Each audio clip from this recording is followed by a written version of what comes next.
On entre dans une bibliothèque comme on entre dans une forêt.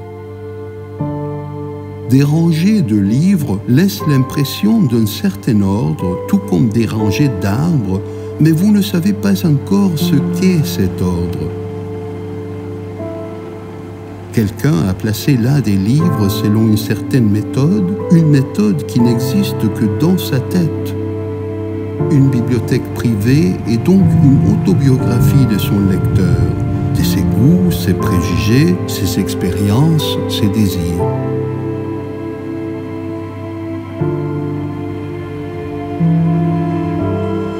Une bibliothèque fonctionne différemment la nuit. La nuit, certains volumes disparaissent dans l'ombre. Le temps s'étiole et l'espace se réduit au modeste domaine de votre pupitre. Tous les choix que nous effectuons, toutes les bibliothèques que nous construisons, cachent en filigrane la bibliothèque des livres non retenus, rejetés, bannis, brûlés, ignorés. Une guerre peut détruire une bibliothèque. Sa reconstruction devient alors le signe de quelque chose d'essentiel dans la nature humaine. Tout au long de ma vie, j'ai recueilli les livres qui constituent cette bibliothèque qui est la mienne et je n'arrive toujours pas à dire ce qu'est cet endroit peuplé des spectres des mots. Et je cherche encore la réponse.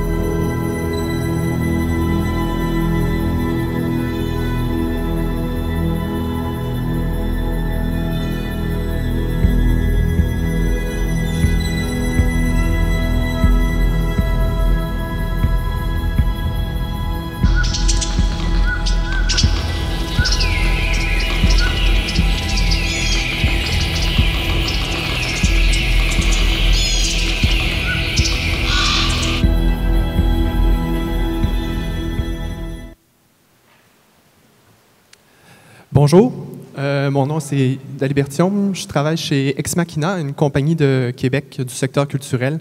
Je suis directeur de projets spéciaux. Chez Ex Machina, on travaille surtout sur des projets en opéra, en théâtre, mais parfois sur des projets plus particuliers comme la bibliothèque la nuit ou des projections architecturales.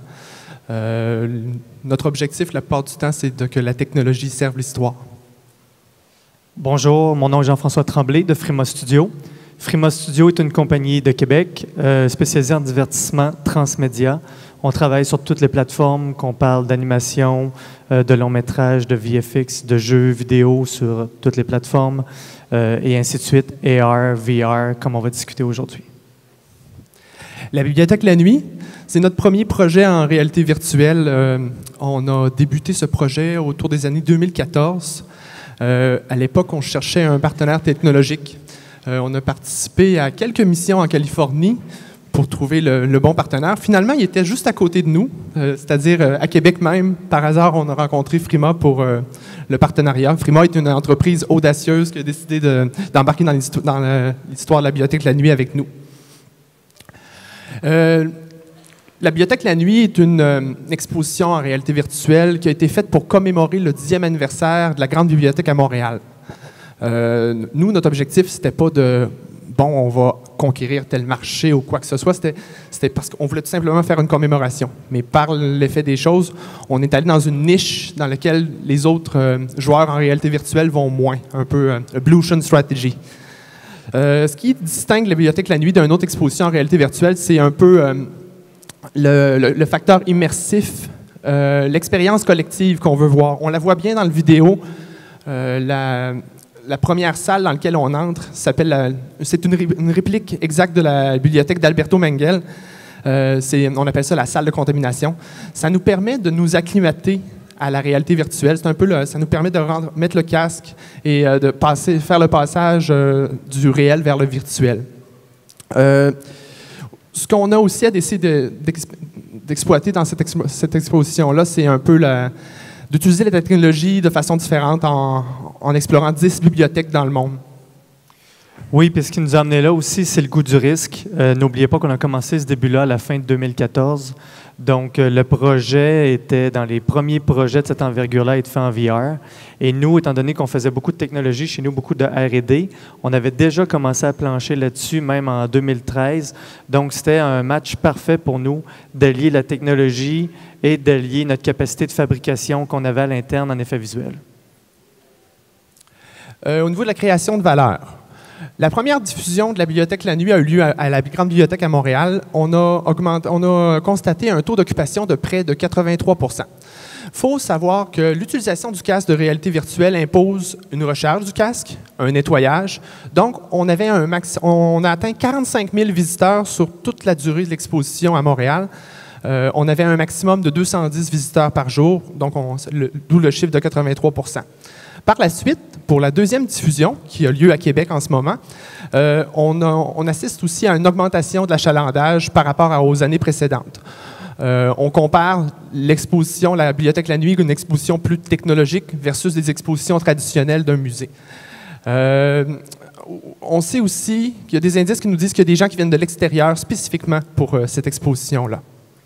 Et en termes de création de valeur, nous, de l'automne 2014 à l'automne 2015, il y a plus de 25 emplois qui ont été créés et conservés pour travailler sur ce projet-là. Alors, ce qui est pas peu dire. Et en plus, il y a eu une grande création de valeur pour nous chez Frima, c'est-à-dire que c'était notre premier projet en VR. Et depuis ce temps-là, on en a déjà fait 2 autres et plusieurs autres en pourparlers en ce moment. On travaille encore avec Frima. C'est un partenariat qui se continue.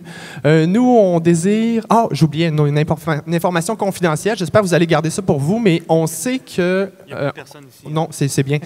La bibliothèque la nuit risque de traverser l'Atlantique dans les prochains mois. Vous avez seulement à surveiller. On continue en réalité virtuelle, mais cette fois-ci, c'est plus en réalité augmentée. On a un projet de laboratoire expérientiel avec Frima. On veut appliquer la réalité augmentée au théâtre. Il n'y a encore rien de concret, mais on a des bons espoirs pour la suite. Effectivement. Et le but ultime de tout ça, c'est de repousser les limites de l'imagination et du storytelling. Merci. Merci. Merci, messieurs.